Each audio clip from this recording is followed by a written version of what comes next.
Hi friends, ನಾನು ಈಗ ಕಥೆ ಓದುತ್ತಿದ್ದೇನೆ. ನಿಮಗೆ ಇಷ್ಟ ಆದರೆ ಲೈಕ್ ಮಾಡಿ, ಕಮೆಂಟ್ ಮಾಡಿ, ಸಬ್ಸ್ಕ್ರೈಬ್ ಕೂಡ ಮಾಡಿ. ಓದೋಣ ಬನ್ನಿ. ಪೊಲೀಸ್ ವಿಜ್ಞಾನಿ ಮತ್ತು ರಾಜಾರಾಣಿ. ಒಂದು ಊರಿನಲ್ಲಿ ಒಬ್ಬ ರಾಜನಿದ್ದನು. ಆವಾಗ ಒಂದು ದಿನ ತನ್ನ ಕೋಣೆಯ ಕಿಟಕಿಯನ್ನು ನೋಡುತ್ತಿದ್ದಾಗ ಒಬ್ಬ ಪೊಲೀಸ್ ಊರು ಬಿಟ್ಟು ಹೋಗುತ್ತಿದ್ದ. ಅದನ್ನು ನೋಡಿ ರಾಜನು ಅವನ ಹತ್ತಿರ ಹೋಗಿ, ನೀನು ಏಕೆ ಊರು ಬಿಟ್ಟು ಹೋಗುತ್ತಿದ್ದೀಯಾ?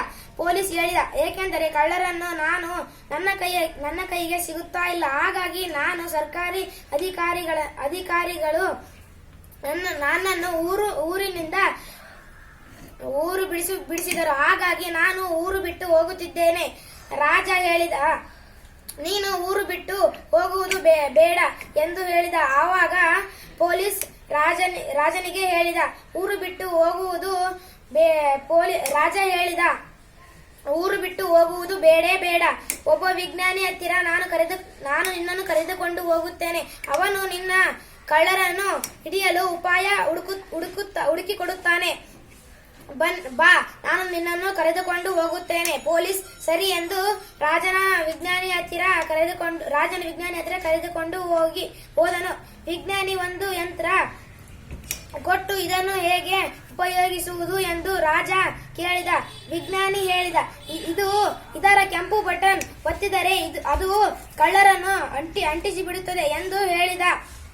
ಅದನ್ನು ಪೊಲೀಸ್ಗೆ ಗೊತ್ತಿರಲಿಲ್ಲ. ಹಾಗಾಗಿ ಪೊಲೀಸ್ ಒತ್ತಿಕೊಂಡೇ ಹೋಗುತ್ತಾನೆ.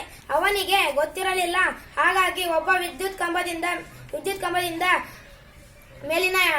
ಮೇಲಿಂದ ಇಳಿಯುತ್ತಿರುವಾಗ ಪೊಲೀಸ್ ಗಾಡಿಯಲ್ಲಿ ಇಟ್ಟುಕೊಂಡು ಹೋದಾಗ ತಪ್ಪಾಗಿ ವಿದ್ಯುತ್ ಕಂಬಕ್ಕೆ ಬಿದ್ದು ಬಿಡುತ್ತದೆ.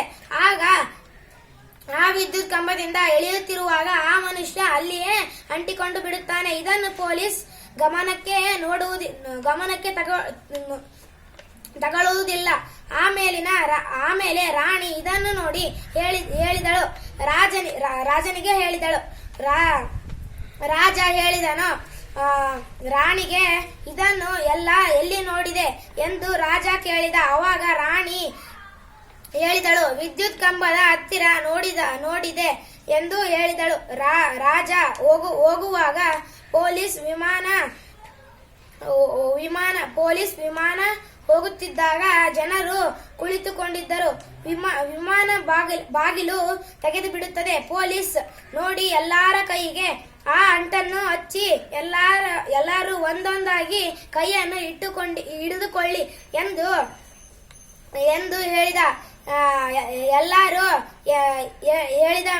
ಪೊಲೀಸ್ ಹೇಳಿದಂತೆ ಎಲ್ಲರೂ ಒಂದೊಂದು ಕೈಯನ್ನು ಹಿಡಿದುಕೊಂಡು ಸುರಕ್ಷತೆಯಿಂದ ಕೆಳಗೆ ಇಳಿದರು.